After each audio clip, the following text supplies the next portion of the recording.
Alright, after about 6 months or so of having the Samsung S95C, ready to bring out my long-term review for it. Now, the reason I wanted to do a long-term review on the S95C is because of last year with the S95B, the firmware continually changed how the image quality was throughout the year. So I wanted to have the S95C for a long period of time and experience multiple firmwares to see if the same thing would happen again this year. So each time a new firmware would come out, I would retake measurements and just use it normally. It was my main TV for about that 6 months. And after all that time, never saw anything change with the image quality at all. Whether it's game mode, filmmaker, movie mode, doesn't matter. Every time the measurements were the same, nothing was really affected. And this was corroborated with others as well. So it seems, at least up to this point, Samsung has not affected the image quality at all with the TV, so we can just get into the review as normal from here. The only thing that does happen with a firmware update is if you do disable the dimming in the service menu, it will automatically switch that back whenever you update, so you would need to go back in the service menu and disable the dimming again. Alright, moving on. So we can see the S95C is a Gen 2 panel because of the taller green peak and a little bit wider end of the blue at the bottom. When it comes to peak luminance in real actual highlights, we're getting just shy of 1400 nits. And then if we increase the APL of the scene, we can see it dips down to upper 900s or so at worst case, but still stays relatively in the 1300s, 1200s. As far as overall accuracy, it is fantastic with very minimal adjustments. If you follow my settings video, that's all I've done here for these charts. With the HDR, EOTF tracks well, except a little lifted at the bottom. And when it comes to uniformity, we can see excellent results, far better than we would see with any other panel technology. Now, I did just breeze through that section with the measurements, and that's because I'm going to be putting that stuff into a more in-depth live stream discussion where you can ask questions, I can go through more charts, and so on. So if you're interested in that, subscribe and keep an eye out for that, and I'll have a link in the description after I have that live stream. So moving on back to the TV itself, the actual build of the TV is very, very nice. It is very thin from top to bottom. It does not have a flush wall mount like the G series from LG. However, the G3 is like an inch thick, and this is less than half an inch thick, so it's noticeably slimmer, and it does come with a pretty hefty, solid, pretty well built stand, or you can just use your own VESA wall mount like I am doing here.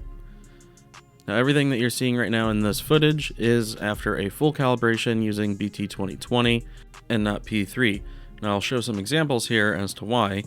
So the movie mode and filmmaker I've set up identically, except movie is in P3 and filmmaker's in BT2020 with some adjustments. While out of the box, the BT2020 mode is oversaturated, not accurate. You can pull it mostly in line by adjusting the color setting, and then you can actually have the full 90-ish% of BT2020 coverage of the panel. And then here in these images, you're seeing it's where BT2020 is actually used in the Spears and Munzel footage, so you can see the difference that it can make. Also, posterization is far less visible in the BT2020 mode. Also, saturation near black or darker areas is better in the BT2020 mode, and you don't have to worry about the desaturation issue of the Gen 1 panels. So between those two things, near black color saturation is great. Now as we move into processing, starting with motion, while the motion is not perfect, in actual content, most people will not really have an issue with the motion. However, the clarity menu is pretty limited in the controls that it can give you for the processing options.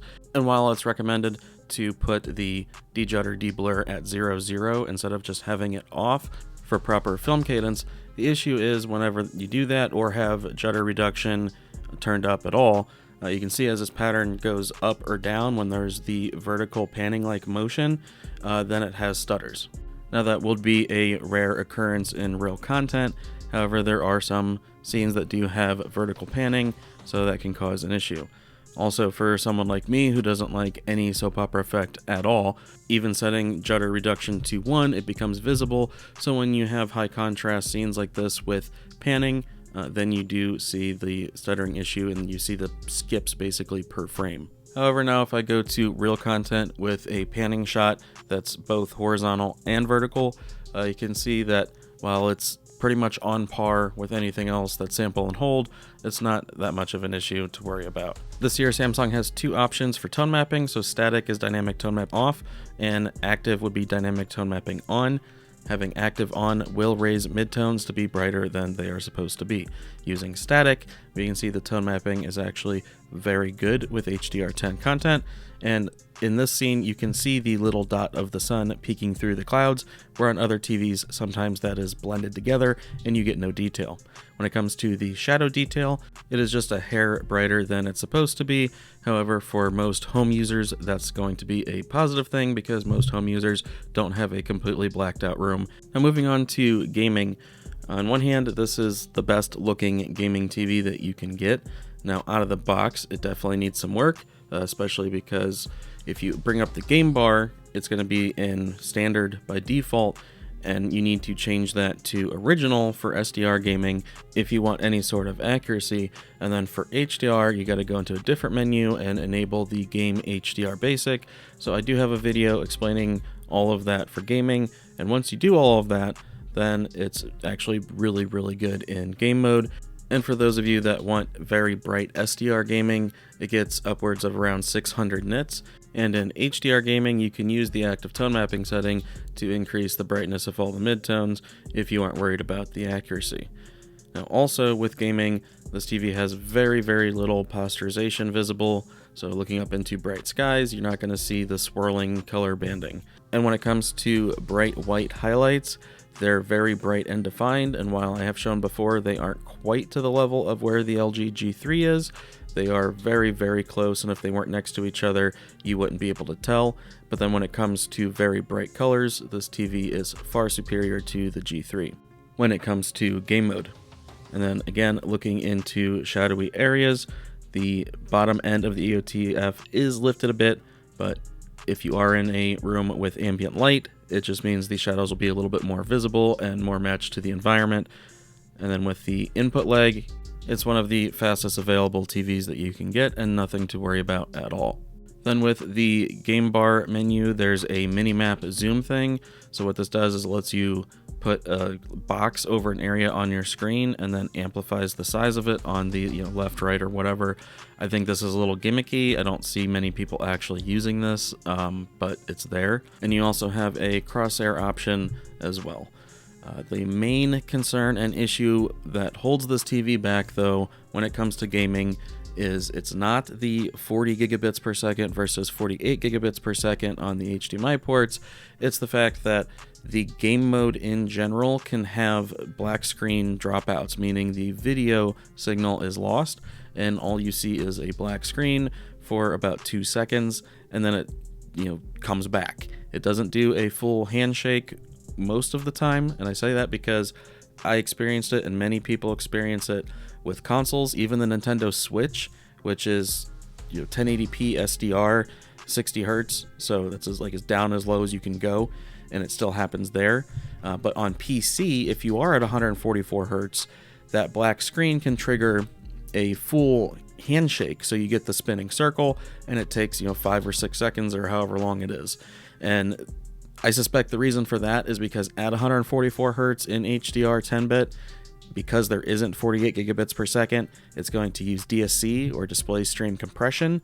And when you do have a display with DSC and there is a change in video like that, it will initiate a new handshake. So even if the One Connect box did have 48 gigabit per second HDMI ports, it would still have those black screen dropouts because the problem has to do with being in game or PC mode. So any of the low latency modes, for whatever reason, when you have the One Connect box, not just on this TV, but other models with that One Connect box, they just have this video dropout. So the audio will still go through, like playing through receiver, whatnot, like you can still hear the audio, but the video just blanks out for a couple seconds.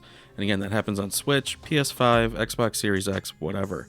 And it's not something that happens to everybody, but it does happen to a lot of people, and it is very random. You may play for a week straight, not have any dropouts at all, and then you may play it the next week and have 10 dropouts. It just seems completely random. no one really knows exactly what's causing it other than it has to do with the One Connect box. Now, when you're just watching content and you're not in game mode, those dropouts don't happen. At least I have not seen anyone say that it has happened to them. It did never happen to me after around 6 months. So it's only an issue in the, like I said, game mode or in PC mode, whatever triggers low latency. So if you are considering buying the S95C, keep that in mind, that it's a possibility of something that may affect you. And if you're just watching stuff, you're not playing games, then don't worry about that at all. That's pretty much going to be it. Overall, this TV, picture quality wise, is fantastic. Very, very little complaints. And I want to thank Robert at Value Electronics for letting me use this for extended review and consider them for your next AV purchase. And that's going to be the end of this video. I hope it helped you out. Thank you all for watching, and I'll catch you all again soon.